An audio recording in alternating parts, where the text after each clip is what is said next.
আসসালামু আলাইকুম রাহমাতুল্লাহি ওয়া বারাকাতুহু। তো আশা করি সবাই ভালো আছেন, সুস্থ আছেন।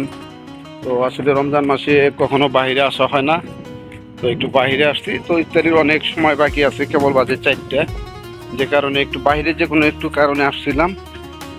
আমার এক বন্ধু আছে বাইরে, ও ফোন দিছে যে আর কিছু টাকা ছিল আমার কাছে, ও বলছে যে একটু টাকাটা দেওয়া যায়।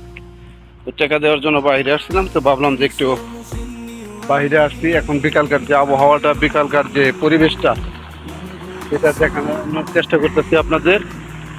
বাইরে প্রচুর পরিমাণ বাতাস, যদিও তো এই যে শীতাস্তপা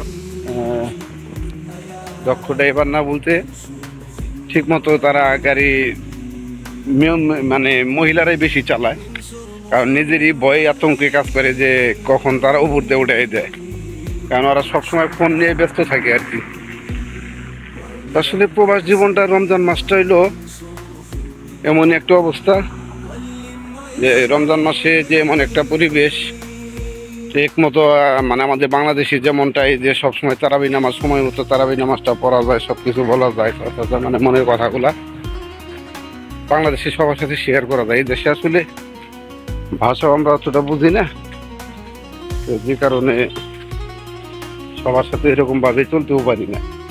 আর যখন দেশে ছিলাম তো ভাবছি যে বিদেশ যাব, বিদেশ যাওয়ানোর পর হয়তো বা কাজ কাম শেষে আমরা বন্ধু বান্ধবের সাথে একটু আড্ডা মাড্ডা মারবো, কিন্তু আসলে তা না। এদেশে কাজ প্লাস ডিউটি, হ্যাঁ মানে নিজের রান্না বান্না খাওয়া দাওয়া করে এগুলো ইনভেস্টমেন্ট করতে অনেক, ম্যানেজমেন্ট করতে অনেক কষ্ট হয়।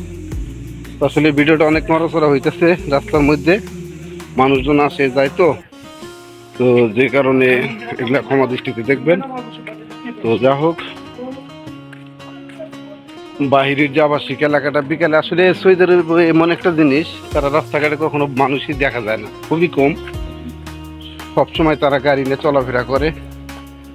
তো আসলে একটু বাইরে আসছিলাম, আপনাদের দেখাইলাম।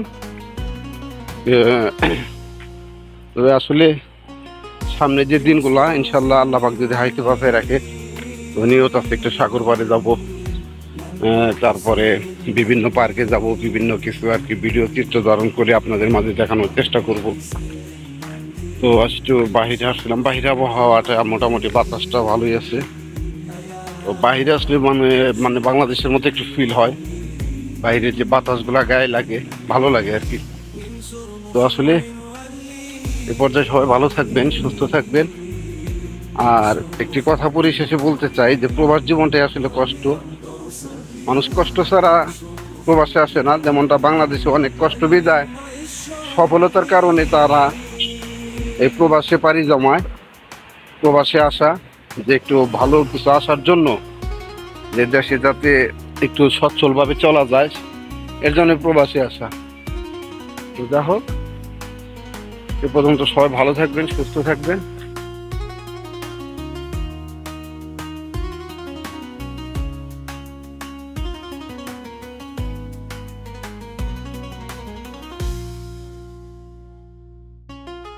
بنصرخ النيو